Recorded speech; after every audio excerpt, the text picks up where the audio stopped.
Hello, everyone, and welcome to another episode of Take Back My Brain. And I am so excited about today because I love being a mama, and I have the freely rooted mama, Miss Jessica Siebenhaar, on the podcast today. So we have a treat, and she is going to share about all things pregnancy and motherhood. And this is going to be a super fun conversation. So, Jessica, thank you so much for being here. Oh, thank you so much for having me. I'm so excited. I love talking about all of these things. I know. Anybody that wants to listen to me ramble off for more than 5 minutes. Yeah. And I'm going to give you a plug right at the beginning. If you don't follow Freely Rooted Mama on social media, you really should, because as I was just telling Jessica before we started, I love following her because she just makes me smile, and her little guy is so cute. I want to squish him through the screen. And I love it. I wish I would have had somebody to follow. Of course, when my kids were super little, we didn't really have the social media because, mine are 15 and 23. So I wish I would have had somebody like this that was sharing their journey. And I just admire you. I appreciate your boldness and just your vulnerability, saying, this is what it looks like. Here I am. Yes. Oh, well, thank you. I appreciate that. And it's so funny about social media because on one hand, it's so cool, all the information that we have access to. On the other hand, I find that with motherhood, it just opens up a little bit of that comparison game. It does. Or the competitive game a little bit more. So you have to, I feel like you have to be grounded in who you are before you head into following people on social media. Otherwise, I feel like you could either feel like you're failing as a mother or you're not doing enough. I don't know, just something I've noticed lately is somebody actually just asked me the other day, what do you do about competitive mothers? And I'm like, we have competitive mothers out there? Is this a There thing? really are. Yeah. Yeah. I think it's just being super intentional. Like, your life is not my life. My life is not your life. I can glean from what you've been doing, and you can glean from what I've been doing, but that doesn't mean your life has to look like that. Yeah. Yes. And I think tapping into this intuitive voice that we all have, but I find as you're watching other people's lives on social media, I think people forget who they actually are, which is the beautiful thing about motherhood, because I feel like it connects you a little bit back to that soul voice, that inner voice of who you truly were meant to be as a human. But you have to be aware that you need to tap into it, or you could get easily caught up in everything that people are doing on social media.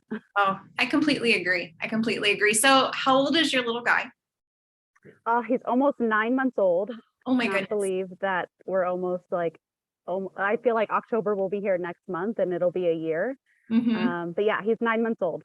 Wow. I can't believe it's gone that fast. That's so amazing. I know. Yeah. I know. So can we walk through your journey? So when you were thinking about having a baby, what did that look like? Because you're in the health field. We're, in the same practitioner group and all this kind of thing. So Jessica and I are learning the same things on a consistent basis. And we kind of, who she works for, Dr. Mindy Pels, and, we all sort of do the same thing. So knowing your background, you've got this healthy background. When you decided to get pregnant, like, what did you do? Yeah. Okay. So I would say it's one of the things that I've been educating on lately is, before deciding, like, if I want to get pregnant, we need to have like a 3 to 6 to a year long process of preparing the body for pregnancy. Ideally, it doesn't happen for everybody. So say that again. How long was that? Well, at least 3 months, ideally a year or more. What I tell people is I spent 6 years preparing my body for knowing one day that I was going to have a baby, through just detoxification and, making sure my diet was honed in, that my blood sugar was under control, blood work all came back normal. But I think at least taking 3 months to make sure that you can dial in those concepts, understanding your stress levels, just so that conception is as healthy as possible and you're going into a birth a healthier person, would be ideal. But I've spent years preparing my body for pregnancy. But I would say when Justin and I finally decided, like, okay, hey, let's pull the trigger and do this, we spent like 3 months dialing in all those things even more, going through our house. That was time to get rid of all the plastic containers in our home. Did we double check that our plates didn't have lead in them? Are all the products that we have in our house super clean? I got super diligent at scanning everything. I already had healthy alternatives, but I wanted to make sure that everything that we were going to be bringing into this home or into our life was done through that filter. Same thing with like any new furniture or anything like that we were buying. It had to be organic. It had to off gas in the garage. I mean, I kind of went, to the extreme, but these are the things that I feel like I wish women would start to think about a little bit more before they go into pregnancy, knowing that it's giving their child the best opportunity to have the best health possible. Exactly, because toxins are a thing, right? So the more They're we everywhere. can prepare our bodies as women to rid our body of those toxins, then rid our environment of those toxins, the better the immunity, the better the health, the better everything for our babies, right? Yes. Well, Yeah, and I think, when you're pregnant, women want to do the healthiest thing possible for their baby. I truly do think that no mom goes into, or no woman goes into pregnancy thinking, I don't care what the health of this baby is going to be. I think we right, all want that baby to be healthy, but it's starting before that, and dad too, making sure that dad is healthy, because he plays 50% in this role of right. conception. So what's his testosterone, what's his sperm health, what's his gut health, what's his exercise, what's his mental space. That those all play a big role into how that baby is going to develop through the course of pregnancy. So just being really intentional before going into pregnancy. And then most people, when they're in pregnancy, try, I think, to do their best of making sure that they're doing the healthiest things possible so that their baby is born healthy. But it really, really starts before conception. Yeah, definitely. I agree. So you were initially talking about plastics. You got rid of plastic containers. Why did you do that? Oh, well, plastics are evil. They're so evil, They're and evil. they I love it. I agree. I agree. oh my gosh, and they're everywhere in everything, which is really unfortunate. So, but I mean, starting simple. So plastic containers are a simple one. They leach off chemicals. BPA is not healthy. We know that babies now born, the average baby born today has over 200 chemicals in the umbilical cord. So it's anything that's leaching off chemicals, leaching off toxins, I wanted to toss to beat that odds of 200 chemicals going into my baby at birth. I love it. Yeah. And I don't think you're extreme. Some people listening may think, oh gosh, I can't do all that. Well, you don't have to do all that. But, Jessica said that she had prepared for 6 years for the body. So that like the last 3 months were, okay, what else do I need to do? It was like that fine tuning. So if we got a new couch, I would off gas it in the garage too. But if you didn't know how to do that, that's fine. But just know Right. that air filtration systems in your home, and buying things that aren't made in China, and wooden toys as opposed to plastic toys. And so all those things just tend to accumulate, and the more we learn and the more of those things we can take out, the better our health is going to be, and the better our health of our kids is going to be, for sure. Yeah, and I think it's important for anybody listening that maybe has kids and they're like, "Oh my gosh, I didn't throw out the plastic. I didn't, take Right. out the toxin products." Like it's not to be a mom guilt. It's just when I feel like it's when you know better, you do better from here on Yeah. out. And so going back to the plastics, I mean, you're right. It's not extreme to me. I feel like it's very typical. I wish more women would think about those things versus what they're putting on their baby registry. It's like I would rather you spend money getting all glass containers than spending money buying the $300 plastic um, you know, crib that's off gassing or whatever it is. Like put your money in things that are going to help you long term. And most people, if we think about people hundreds of years ago, they didn't have all these things on a baby No. registry. You can actually do a lot without most things for the first year of a child's life. Although it's just marketing. Yeah, definitely, for sure. And this all becomes way more important now in the era that we're living in, as opposed to 50 years ago, because Right. technology has changed, environment has changed, our food system has changed. So that's Absolutely. why it's so important to, like, well, I didn't have that issue when I was growing up. I didn't have that issue. My mom didn't have that issue when she was pregnant. But now we're squeaking towards 50% of the kids are going to have autism by 2030, right? Right. So um, that's how we minimize that. That's how we combat that, is we educate. And so, yeah, definitely not mom guilt, but just start doing things now that as you're hearing this, like, oh, I could switch out my containers. That's a big deal. You know, you're not going to put hot food in a plastic container anymore. Fantastic. Right, right. Yeah, you're so right. Yeah, we're living in a completely different world and we're being bombarded by toxins every day. So it's what can we do to I mean, I'm probably being bombarded by toxins I don't even know of right now, but it's Absolutely. what Yeah. can we do on a day-to-day basis to minimize that exposure, because we weren't getting those exposures 100 years ago, and our kids weren't on mobile devices all day long, and we weren't getting EMFs from everywhere, and our food wasn't sprayed with glyphosate. And so we are living in a very different time. And I find that that's really hard with family, because a lot of family says, well, when your dad was a kid, we didn't do these things. Why are you so concerned with it? And it's like, okay, grandma, like we're living in a different world than when dad was a kid. Yep. Absolutely. Yeah. So we talked a little bit about pre-pregnancy stuff. What would you say, you know, when you got pregnant, did you change anything? What were you super diligent about? What did that look like? Yeah. I think when I got pregnant, super diligent with stress. For me, I am like a workaholic, overachiever, A-type personality. Yeah.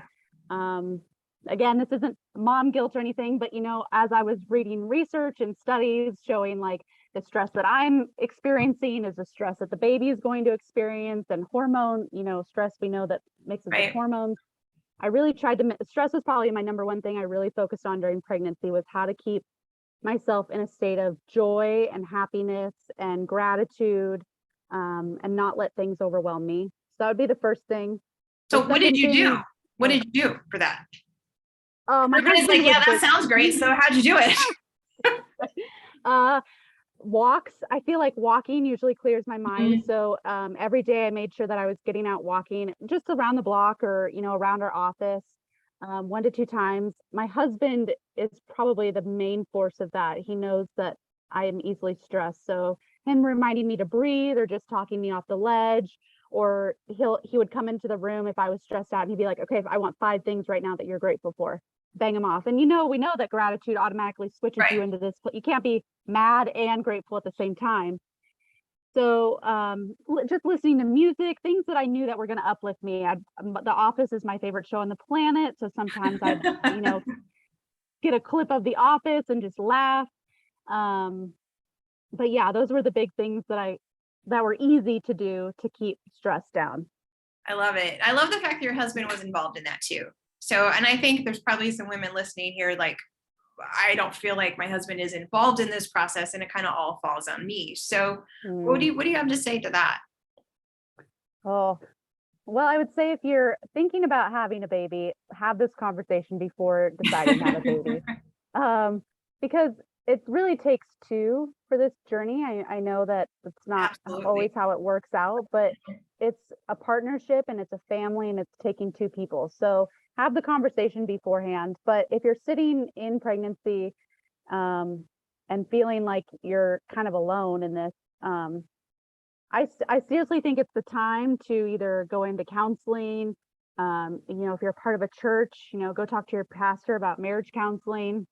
Just sit down and have a conversation, because when that baby comes, things are about to get a lot more complicated, a Yes. lot harder.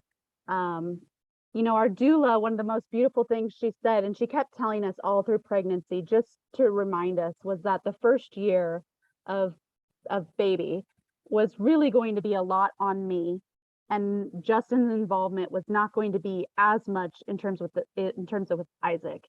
Sure. But Justin's role was going to be to support me and make sure that I was good. Yep. And not now, being 9 months in, I can definitely, I loved her saying that so much to us, because there have definitely been times during this last 9 months where I'm like, I am the one feeding this child, keeping this child alive, sleeping this child. Like, I need a second to just shower, or just, To pee disconnect without my somebody brain. attached to you. Yes, it's like, you can start to get some resentment to your partner as to like, why can you not, like, why is it that I can juggle 20 things, make dinner and hold the baby, but you can't seem to make dinner and hold the baby? Like, those thoughts start to go. And then we bring each other back to that conversation of like, remember that this first year was going to be more me And then once, he's a little bit more able to do things on his own, he can go more to Justin. But we're both on that same page, and we both remind each other of that conversation to bring us back to, hey, we're a team in this. And right now it's just, I'm taking more of the load, but he's here to support me. And so he'll constantly remind me, like, what do you need me to do? Just tell me what you need me to do. And I think as women, we sometimes want our spouse, if you're in, if you have a male spouse, you're wanting them to read your mind and just do it without you having to be mom to another human being. Right. But in all transparency, he just wants to be told what to do. So it's, it's open conversations. Yeah, exactly. Yeah. So we really have to be able to get to the point where it's okay to verbalize and say, I need you to do this. And most of the time they're going to say, we'll do it. Okay, thank you for sharing, because they want to know, why are you being so grumpy? Why are you sad? Why did you snap at me? Is my air bothering you? Yeah, they just want to know. They want to help most of the time. So yeah. And I think one of the great things that our midwife did throughout our pregnancy as well was she really made sure that we were having conversations around things like, have you guys talked about who's going to be taking the brunt of cooking and the chores, and just starting those conversations so that if we weren't having them already, it was a time to open up those conversations. Oh, that's good. So that you weren't fighting and screaming on top of having a newborn about these topics. And I wish that's what people would talk about more during this time, rather than like, what are we going to do for the baby shower? And what's their first outfit going to be? And I mean, all those things are fun, don't get me wrong, but we need to be having more serious conversations around, what is the family unit going to look like? And how are we going to support one another in this journey? I mean, having a baby is not like having a cat. It's definitely not a lot of work, and it's never ending. So I wish that seed would get planted a little bit more through. And I think if you go to a midwife or you have a doula, those people help you. But I think for most mainstream pregnancies, doctors are not having those conversations with their patients around. Right. And oftentimes it's just the woman going to those appointments. And so there's not a seating there for that conversation. It's just more one-sided. So I think that's done us a disservice as women over the years, because we're the only ones going to the appointments, and it just sort of just does fall on us. And so the men are like, what am I supposed to do? Right? They come to the ultrasound, but everything else seems to be a little left out, unless you're doing some specific birthing classes and those kind of things. But even then, I don't feel like, at least in our situation, we just didn't. Those conversations were definitely not opened up to us, even though we had a midwife, but she was at the hospital. So it was a different, atmosphere and all those kind of things. Anyway, I love the fact that you're bringing that up, Jessica. That's huge. It's huge. Yeah. I think one of the positive things about, the way the world is kind of turned is that I think most men are wanting to have a more primary role in their kids' lives versus it's, as I was watching an interview the other day, actually, with Ryan Reynolds, and he was talking about his view of fatherhood versus how his dad viewed fatherhood. And he was talking about how his dad didn't really have a role in his childhood, and he went to work, he made the money, but mom was the role and dad just kind of supported. Whereas, I think now with our generation of men that are having babies right now, is they want a more primary role. They want a deeper connection with their kids. And so, I think in order to have a really deep connection with your kids, that starts before you have the baby. Before you're even pregnant. Yes. Yeah, I agree. So that was your first section, and then we kind of we deviated. So what was number 2? Number 2 was nutrition. Okay. So really making sure that I was having plenty of good fats. Protein was so tough my first trimester, but getting in enough protein. We know that the fats and the protein and the amino acids all help with the baby's development of their brain. So just really balanced meals, I guess is what I would say. And it was funny because I came from a fasting lifestyle into pregnancy, and that was actually really hard, knowing that I needed to fuel myself. Fasting wasn't part of my plan anymore. I needed food, and nutrients to feed this baby. Yep. So that was kind of the second thing I focused on, was switching my mind into, okay, I'm not fasting anymore, and I need to really supply on healthy and carbs. I need to have a lot more healthy carbs. Just kind of opposite of what I'd been doing. Right. And then the third thing I would say was just really making sure that everything in our house was clean. We bought air filters, we bought new pots and pans. We bought new furniture that was organic. Everything that we bought for the baby was either used and we off-gassed or was made with non-toxic things. So that was kind of like my third priority, was looking at everything through a toxic lens in our home and making sure that I had thought about everything possible to make sure that this environment was going to support a healthy baby. I love it. Yeah, that's really important. So curious, where did you get your organic furniture? Oh, I don't remember the website. There's a couple good ones out there though. If you Google organic, non-formaldehyde sprayed, non-flame retardant sprayed furniture. It was not cheap. I'm not going to lie. It was like a $7,000 couch, but it was something that we knew that we were going to need, and I wanted to do it right. And then most of our other furniture we actually bought used, so that it had the opportunity to off gas. So like his crib, which I don't even know why we bought a crib, because he co-sleeps. So right. But his crib was off gassed and was like 13 years old, solid wood. Oh, nice. Yeah. We just got creative on Facebook Marketplace trying to find things. His car seat, I made sure was not sprayed had non-flame retardant in it. Same thing with his stroller. It's more research time, but this is the type of stuff that people should be researching. Right. When you're pregnant, not how to do the gender reveal party. Not saying again that those things aren't fun, and right, those are fun and important. Yes. Yeah. But just, use some time to dive into some of these other areas that are also important and have a long-term effect on your baby's health. Well, I think you're bringing up a lot of things that people just don't know about. Did you know that your car seat was sprayed with flame retardant? I mean, I didn't know that 20 years ago, Right. Yeah. Well, 20 years ago, it may not have been sprayed. It may not have been. Yeah, I don't know. It may not have been. Yeah. You're right. I did know these things only because of the world that you and I get to live in. But the average person, that's not really a thought process. Yeah. Right. Which is part of why I'm trying to educate on all these things. I have a baby registry checklist that is like super minimal of, really just the basics that you needed for the first year. And it has all of those items on there, like the non-flame retardant strollers and car seats, because I do realize that people don't know about it. So other than trying to get the word out and educate people, I don't know how else we change that unless, manufacturers decide to care about the health of our humanity before money. Well, we'll see if that happens. Is that a free download people can do with you? That checklist? Yeah. Nice. Yep. Okay, so that'll be in the show notes for everybody, the free download.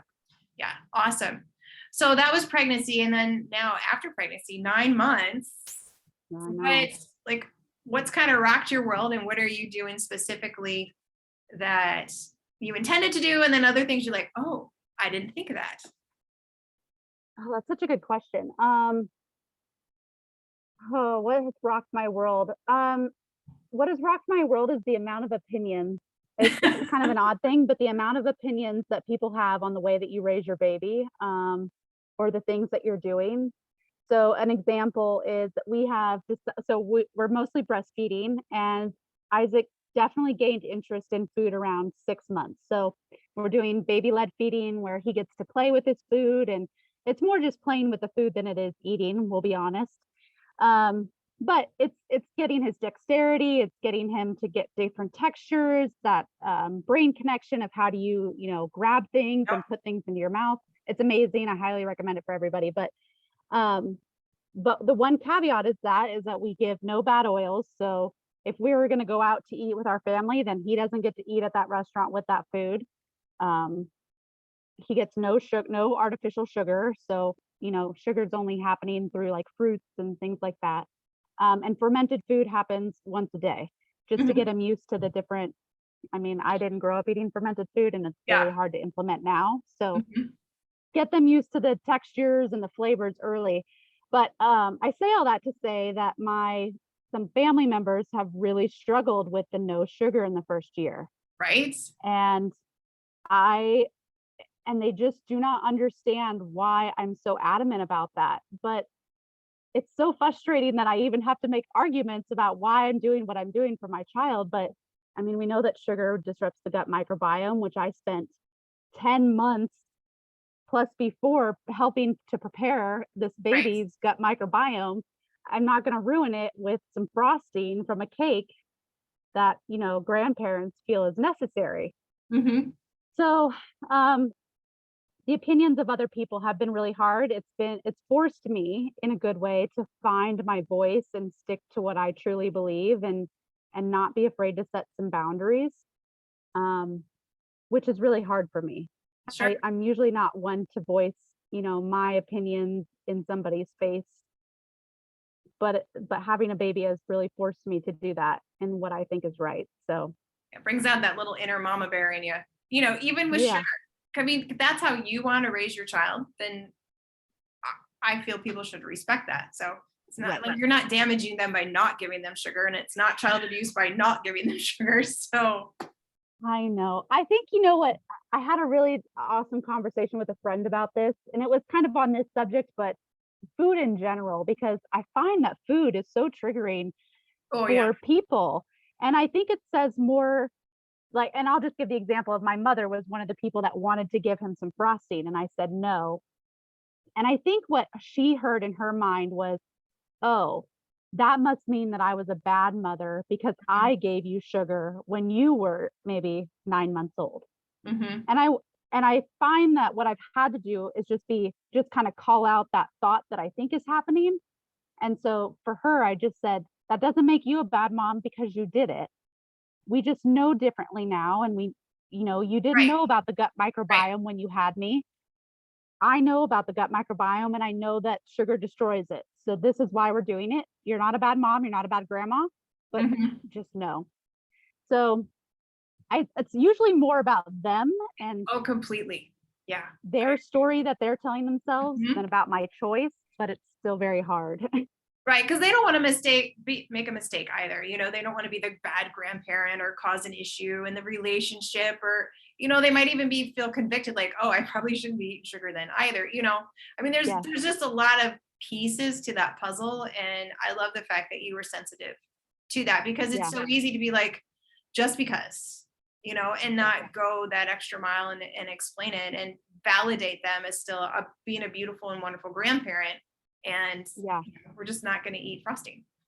Right, right. And it's like, and I think this conversation kind of stems into many things, which I found hard about. I'm sure which I will find hard about parenting throughout this whole process, which is that just because we're doing it and you're not doing it. I have two sister-in-laws and brothers who have babies that are just Isaac's age, and they're doing things differently. And so I try to be really clear that just because you're doing things differently doesn't mean I'm looking at you that you're a bad mom. Right. And I don't want you to look at me like I'm a bad mom because I'm not giving my child sugar. So it's trying to play this cadence of we're doing things differently. We can all love each other. We can all support each other. Yes. Um, does that make sense? I don't even know if It I'm does making make sense. sense. And I think it's Hard. harder to do that now in the world that we live in, because if there's something that you're not doing the same as somebody else, or you happen to just disagree on something, we've kind of gotten this narrative, well, then you think that I'm not a good person, or you don't like me, or this or that. And we need to shift that back to, it's okay to do things different. Yes. Yeah. Yeah. We have a lot of friends, we homeschool and we eat, pretty much the same way I know that you're eating. And we have people that do public school and they do fast food all the time. That doesn't mean I think that they have a bad lifestyle. It's just Right. that we chose to do it differently because this is what we feel called to do. And it's the same with mothering and raising your kids. And it's okay.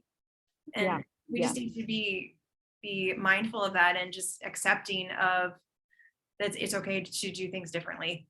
So Yeah. yeah. 100%. And I think that's, one thing I'm really trying to emphasize. Well, I'm trying to educate with my platform as well, but I'm really trying to get people to think that you can do things differently. That's kind of like what the freely part of the freely rooted mama Yeah. is about, is you have the freedom to do motherhood the way you want to do it, and not feel, and you shouldn't feel guilt about that. Like, you should listen to that intuition and feel empowered that you're doing it the way that you think is right. Yeah. And they, I don't know. yeah. And I was gonna say there's just something about being a mama. Like when that baby comes out and you look at it and you kiss their little toes and you look into those beautiful eyes and you put them to your breast, like there is an innate, I believe spirit driven, like Yeah, what's best for that child, right? yeah, If you're fully in tune with that and you're seeking that, you know what's best for that child. And so both my kids are vastly different. One's a boy, one's a girl, so of course they're different, but just their how they need to be disciplined and educated and loved, how often they need to be touched and held. I mean, it's all different. And so as a mama, and I love the fact, the freely part, that you are free to navigate that with your child and do what is best and help them navigate people and people to navigate them. And there's nothing wrong with that. yeah, I mean, 100%. that's what we were created to be as mamas. Yeah. Oh, and it's so true, that feeling too, when like, I love breastfeeding. I think it's the most Mhm. magical thing ever. There's just nothing that makes me feel more whole and complete than doing that. But it always reminds me too that it's so true what people say, like, you'll never know a love until you have a baby, and you don't really understand that until you have a baby, Yeah. but that there's literally no greater love. And that and that's how I know, like, I would never do anything to harm this baby. So every choice I'm making about their health, about, we've talked about homeschooling in the future, is always done with the intention that I'm trying to do everything that's humanly best for this child. Right. And that's going to look different for everybody. And it's going to look different for every child, just to your point. Like, each kid is going to be different in what their Mhm. needs are and who they are as a human. So I think we just need to give a little bit of, like, grace to each other, Yes. and not so much competition, which apparently is this big thing. Not so much competition and comparison as to what one person's doing to another. Oh, I know. I agree. Wholeheartedly agree. I just love being a mom. And every morning when I wake my 15-year-old up, I kiss her, say good morning, beautiful. And I tell her I love being her mom. I never want her to go a day without knowing that. And it makes a huge difference in relationship and all those kind of things. So um, what would you say in the 9 months you've been a mom? What are the top 3 things that you've learned about being a mom that you want to share? Mm, that affirmations matter, like what you're instilling into their little brains. I think most people think, well, they don't understand what you're saying or they can't communicate, so you don't have to be mindful of what you're saying. But that's just, we know so much about the human brain, right? And we know that so much of that subconscious brain is being made up in those first 7 years, and that's counting the day they're born. Yeah. So I say we have a ritual every morning. We pray, and then I go into Isaac's affirmations. And I always tell him he's kind, he's smart, he's important, he's laughter, he's joy, he's fun, he's loving. And I have like 20 of them, and I say the same thing. And every day when I say them, I love it so much. He just lights up, Of like course. he knows what I'm saying. Um, and so it's just intentional, being intentional about your words. So I say that within affirmations, but I also say that within, you know, if he's struggling with something, instead of doing it for him, just telling him, like, you can do this. I know you can figure this out. Or, um, I don't know. I just think people don't get, I think people don't do conscious parenting. So they don't understand that the things that they're saying. I heard somebody in the grocery store the other day, and the kid must have been about 2, being like, why do you have to do stupid things like that? Mm, And I get that it's, granted, we sure. all have probably had moments, or we will Yep. all have moments where things are going to slip and you're going to say it. You're But like, oh, I can't believe I said that. right, right. So that doesn't make you a bad mom. That's not what I'm trying to say. But I do think that there are people that walk around not really being conscious of the words that they're implanting in their kids. So I would say that's one thing that we've been really strong with, is just really making sure our words are empowering him and making him feel so loved. The second thing that we do that we've done consistently that I've loved is we read every day. So I think, reading and getting that brain working, there's so much science around, getting kids to start reading or reading to them and what it does to their development, their self-confidence, their brain. So that's been a big thing. And then the third thing is probably, we've been super, like the last 3 months have been so much fun with food, getting him to try so many different things, so many different textures. He just loves, right now he loves peaches, cherry tomatoes, sauerkraut. He loves this garlic sauerkraut so much. And so it's just been fun to watch his face and figure it out and figure out. He tries to copy us, so I can see his brain turning and working.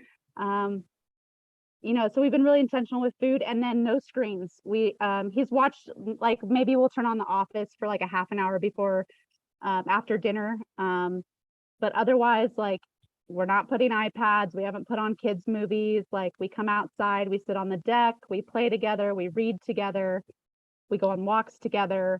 And everything is done as a family unit. Like, if I've got to go out and garden or pick up pine cones or mow the lawn, he's on my back and he's doing it with me.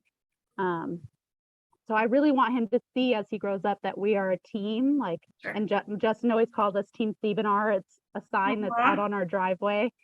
But we are a team. We're a family unit. We help each other. We do things together, and we love each other. And so that's, really what I want him to feel as he grows up, is that we've always got each other's backs and we're always here to help each other.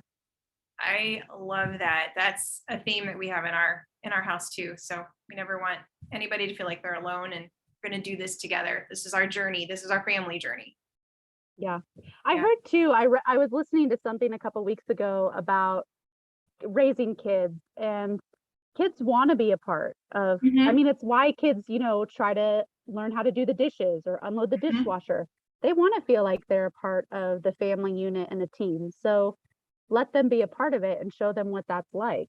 Yeah, because they can start at a really young age. You just give them a little dusty and they'll go around and they'll dust, and you give them a basket and you tell them to pick up the toys and they'll put them in the basket. And they're not going to do it perfect, and that's okay. And sometimes, like, letting your 3-year-old do the dishes, you're going to clean up the mess when you're done, but they still need to be able to do those things because it's fun and they feel like they're helping, and they are. And once they're like 7, 8, 9, they'll be much more helpful.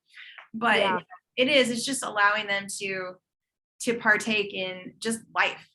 I think we compartmentalize, kids are supposed to play and they're supposed to be involved in this and this and this, and they're supposed to.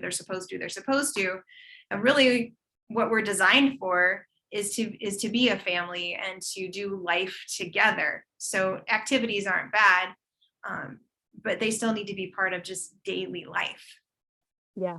Yeah. Well, I think that's why I like the baby-led feeding so much, because they want to, and if you're doing purees or you're feeding your baby, pureed food, you got to do what's best for you. But I see so much of Isaac trying to be a part of us at dinner and doing what we're doing.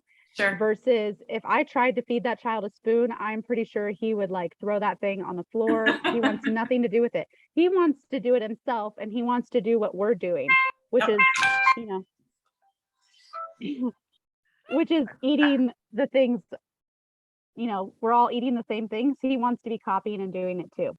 Yep. That's awesome. I love it. Is there anything else that you want to share that you've learned or you want people to know before we end this conversation? I think we have so much more to talk about, so we'll have to have you on again. Well, yeah, I love talking about all things motherhood. I think it's funny. Somebody asked me the other day what kind of postpartum support you should have in place. Yeah. And I thought it was a really good question because, again, nobody ever thinks ahead of, not nobody, but it's hard for us to think ahead. Like, okay, I'm pregnant right now. What is postpartum going to look like? Or what kind of support am I going to need? And I said in that comment that it really kind of depends on the type of person you are. I'm very introverted. I didn't want people around. I didn't need a lot of support. I wanted to do it on my own. That being said, what I've learned in this process is that it's also okay to ask for help. Yeah. But not just help of what the other person wants to do, but what do I need?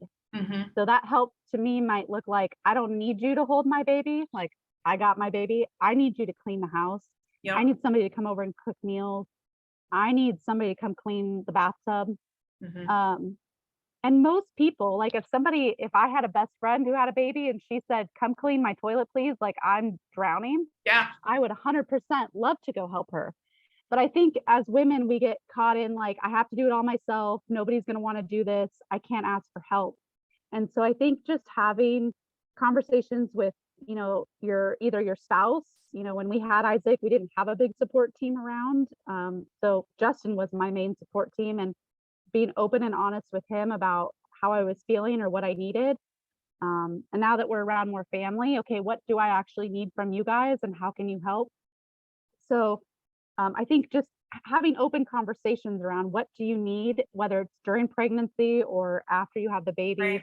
and not being afraid to have those conversations. I love that. It's so important. And I know I never had those conversations with people around me. And I really wish I would have. Like it would have been a Yeah. game changer in how I healed postpartum and just mindset and, just mental health and having the time to rest. I have a friend that she's had 3 babies, and her parents come and they stay for weeks afterwards and they just help, whatever, they feel that she feels that she needs, or they feel like they want to help with, whether it's mowing the lawn so that her husband doesn't have to do that, or it's making meals, or it's just playing with the other 2 kids, this last pregnancy. I mean, it's, and every family looks different. So some people may be listening like, well, I don't have that. My parents aren't able to do that. My husband's parents aren't able to do that. And that's okay. But there are a lot of different, other resources out there with friends and family. And if a friend said, hey, could you make me 6 meals so I can throw it in the freezer, I would do that in a heartbeat. And so Yeah. I just encourage I you think, just to share what you need. yeah, I think most people want to help. I think we think that we look weak, or that Yeah. I think, well, for me, I know that I feel like I look weak if I'm asking for help because I can't do it all.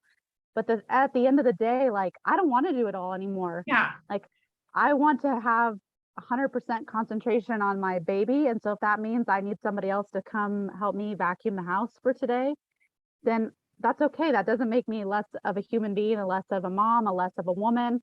Um, so I have had to do some reprogramming around, it's not a weakness to ask for help. And my love language is helping. So how many other people around me love Right. to help too? And I'm doing them a disservice because I'm not allowing them to fully be who they want to be. Yep. So I think it's just flipping that mind frame a little bit around, um, yeah, that it's not a weakness and that other people do want to help. Yeah, absolutely. Well, Jessica, these are just awesome nuggets for mommyhood. And I want to have you back and we'll talk more mommyhood again, because it's one of my favorite topics. And when we have our mommyhood brain, like all this is about take back your brain. So we're talking about so many different things, but most of my audience is women, and so we got to take back our brain. We have to switch our mindset. We have to be okay with who we are as a mom and as a woman and just as a community of women in general. So I love the nuggets that you shared. I love watching all of your posts on Freely Rooted Mama. So again, make sure you follow her, do her free download. What else would you like them to know about, your social media and what you have to offer them? Yeah, just find me, connect with me. I've been connecting with lots of different moms on different questions. So it helps me know that, what are people wanting to learn? What do they want to hear more about? So if you find me on social media, just send me a DM, say hello. And yeah, you'll get to see lots of videos of my cute baby because I can't help but posting pictures of him all day long. So Awesome. But yeah. All right. Well, you'll join me next time on the next Take Back My Brain episode. Thank you so much, Jessica. Thank you. This has been awesome.